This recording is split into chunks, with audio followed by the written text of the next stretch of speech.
down on LEX18 News. Police in Frankfurt are on the scene of an officer-involved shooting. We have a live report straight ahead. Also, we have an update on that tragic case of carbon monoxide poisoning that happened in Louisville.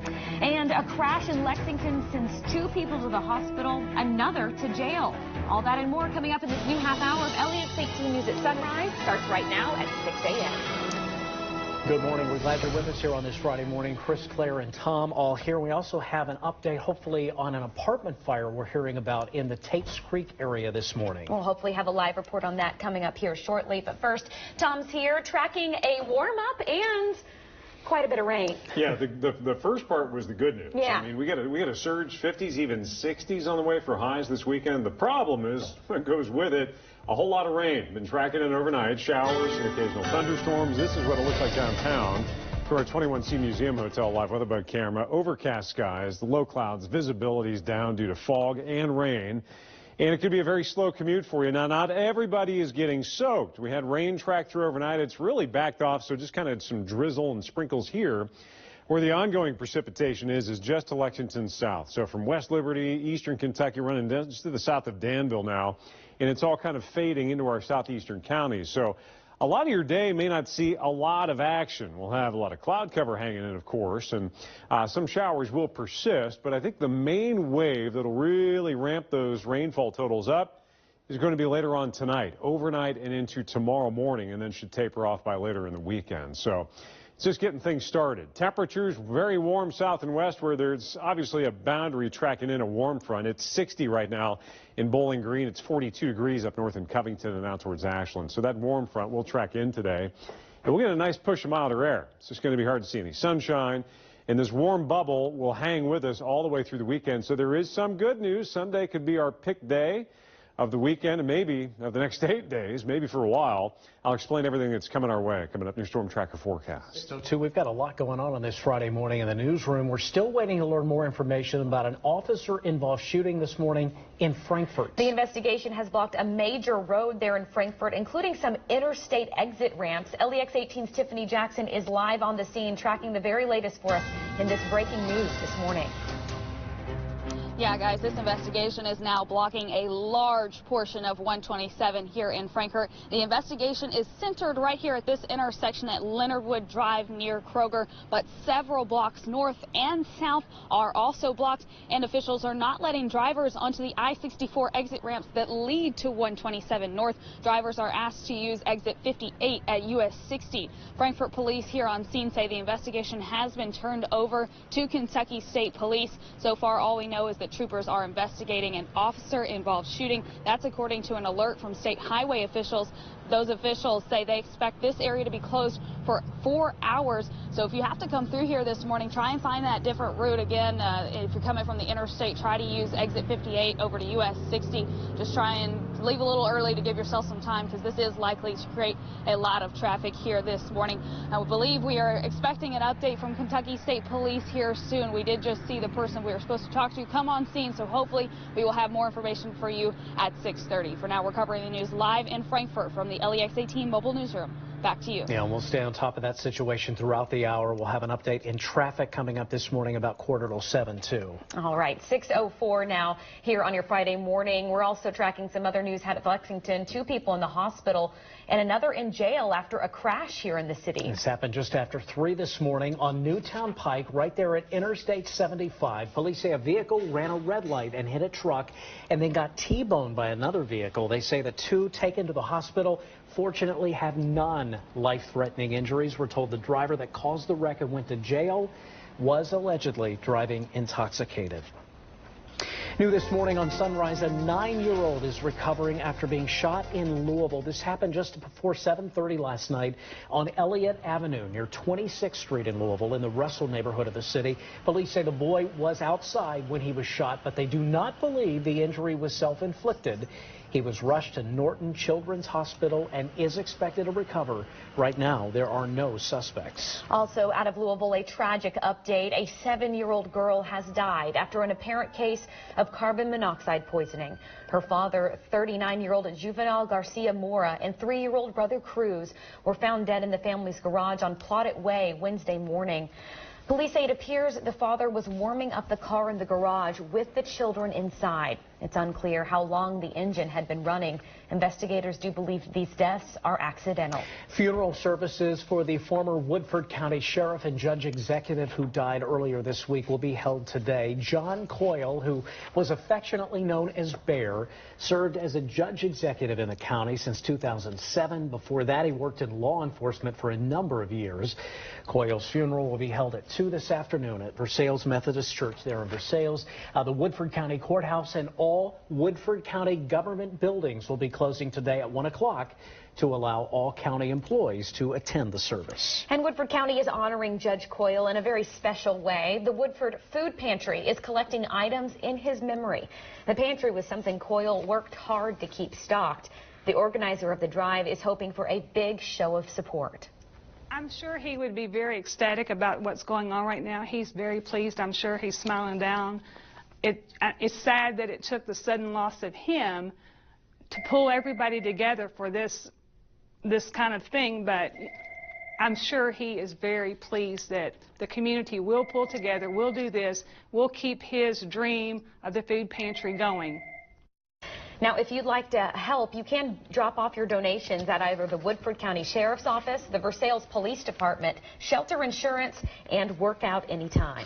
6:06 now. A Louisville senator has pre-filed a bill that would create separate criminal penalties for hate crimes. Now, this is in direct response to that shooting that happened in Jeffersontown last month outside of Louisville.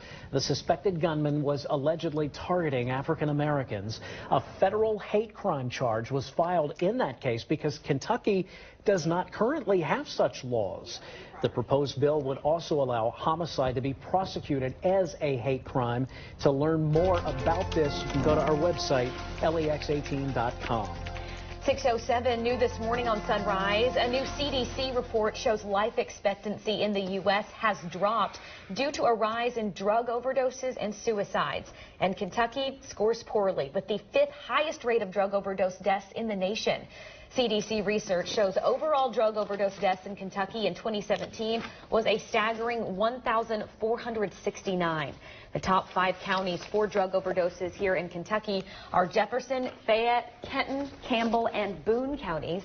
The new report shows the average U.S. life expectancy dropped to 78.6 years in 2017.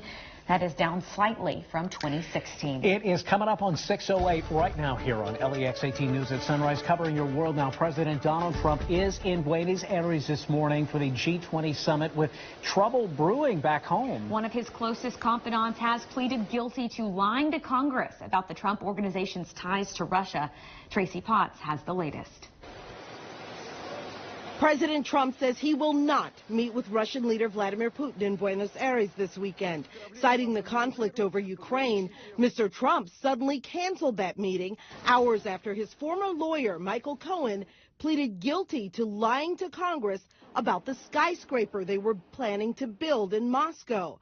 Turns out they were still working on that during the campaign and didn't scrap the project until the day the public learned that Russia hacked Democrats' computers. Michael Cohen is lying, and he's trying to get a reduced sentence for things that have nothing to do with me. Why are all his closest associates being found guilty of lying about their ties to Russia? I wouldn't be surprised if Mr. Cohen has other stories to tell. Cohen could cut a deal for cooperating in the Russia investigation. He already pleaded guilty to financial crimes and faces serious jail time. He should be prosecuted to the extent of the law.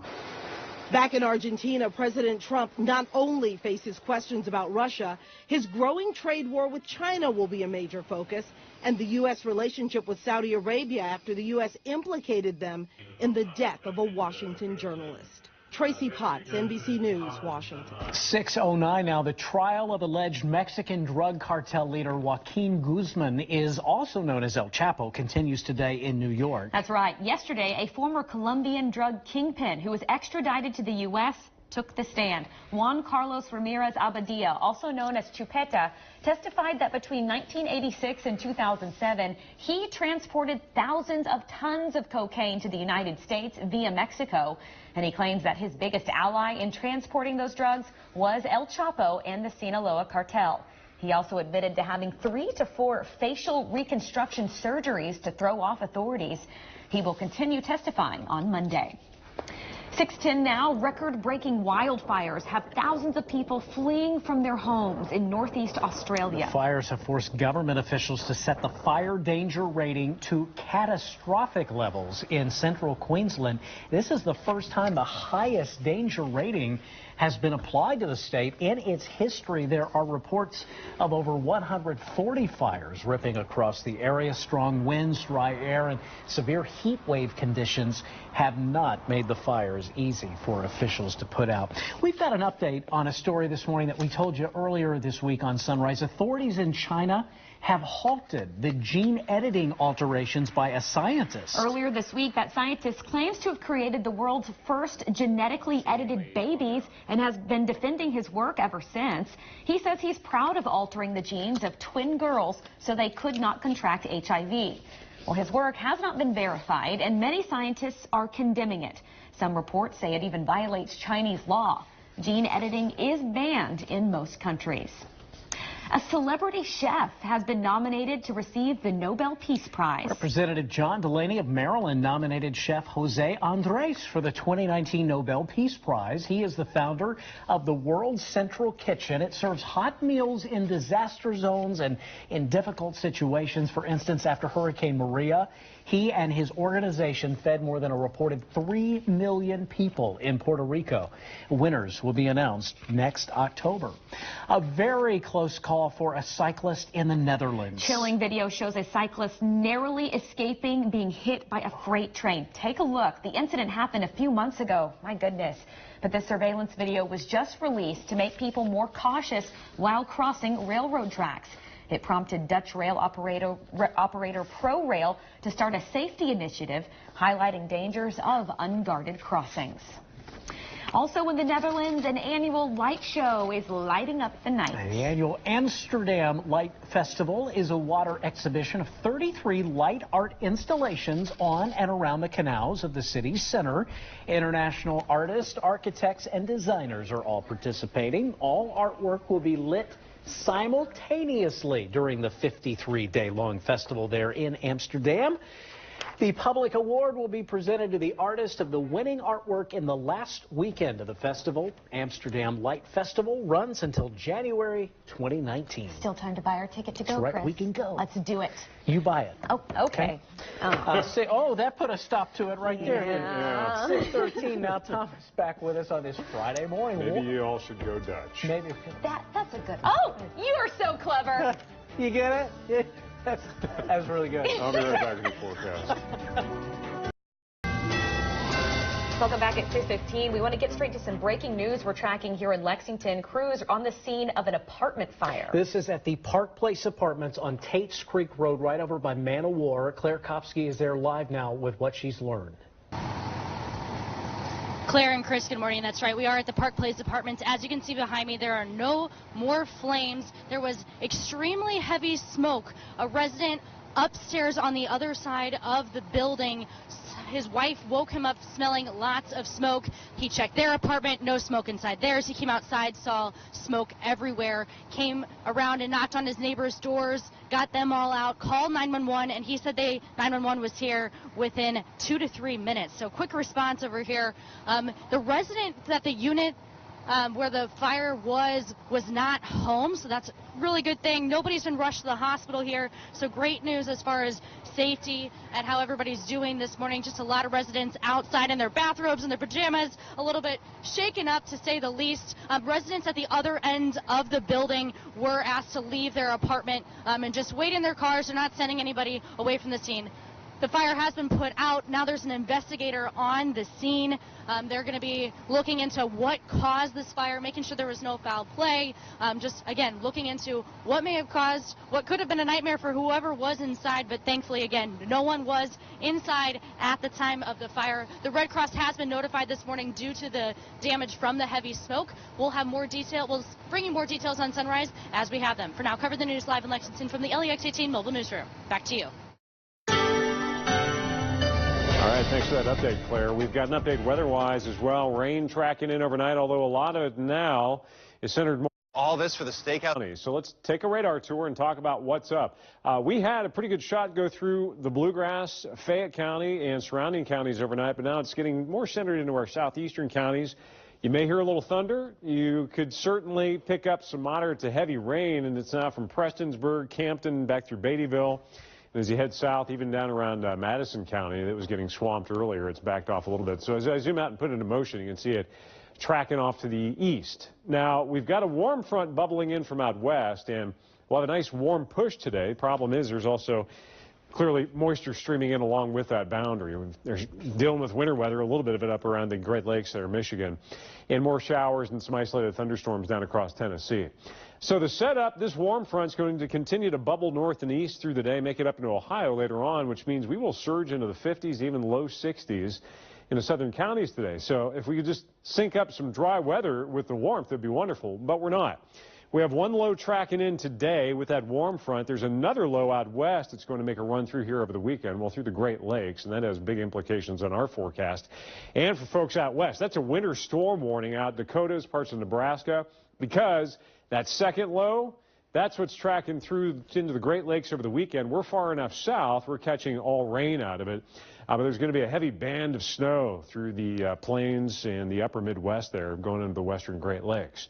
We've picked up over 3/10 of an inch of rain overnight in Lexington. So our rainfall now, we're up to our second wettest year on the books. And that number is going to continue to climb because we've got more rain coming, if you didn't know, especially overnight and into tomorrow morning. So we should easily hit the #1 spot and then some. It's 49 degrees. The wind's out of the south at 3 miles per hour. You've got quite a bit of fog to deal with. It's not terribly dense until you get out to Jackson, that 0.2 of a mile report, but a lot of the folks around 1 to 2 miles visibility on the low end. There's the impact of that warm front. It's 60 in Bowling Green. It's 42 in Covington. And potential rainfall going into the weekend. I was talking about how we're going to easily get up to the #1 spot and then some. We could add another inch or maybe 2 on the high end. With these waves coming in, and the main wave is going to be later on tonight. So those showers that I showed you will just kind of hang in the southeastern counties, as will the cloud cover for all of us. Overnight, here it comes, that second low, and boom, we've got a better chance for more widespread, heavier rain, some thunderstorms, maybe some strong storms. And then by Saturday night, as that low races northeast and the cold front tracks through, we will end the precipitation. So there's your pick day. Sunday, really not looking all that bad. We'll try to dry it out a little bit and hold on to the warmth for one day. Upper 50s today, low 60s south, cloudy. Those showers and isolated thunder showers mainly hanging into our southeastern counties. A lot of folks may go through a number of hours this afternoon without seeing much. But then all fires back up again overnight. That's where we get into the heavy rain and maybe even a strong storm potential. So near record, if not record, rain today. We'll do it overnight and into tomorrow. And then at the end of the weekend, the showers diminish. We're still in the 60s. Sunday, a nice little window of opportunity to enjoy yourself because nothing enjoyable about next week. Temperatures nosedive. Rain, snow mix possible by Tuesday. LEX18 News at Sunrise continues in a few. 6:26. We have an update on a story this morning that had a lot of people saying, holy cow, this week. You've probably seen it. It is one of the biggest trending stories online this week.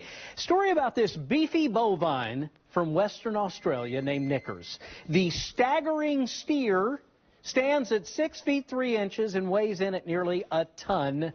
A lot of people were thrilled to learn this week that Knickers would not be sent to a slaughterhouse because he's just too big to be processed. And yes, he is big, but the Washington Post wanted to give this large livestock some perspective.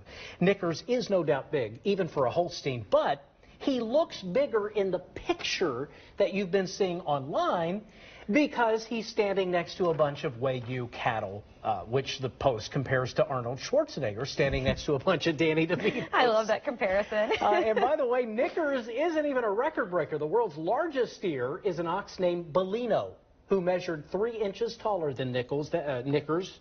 That was in 2010 at a cattle show. My goodness. Big cows, big steer, I guess, nonetheless. But thank you for that perspective. A lot of meat, but it's so much meat they can't even process it, so he's going to live happily ever after. Happy for that. 6:27, top stories, including an update on that situation in Frankfurt coming up here in just a minute.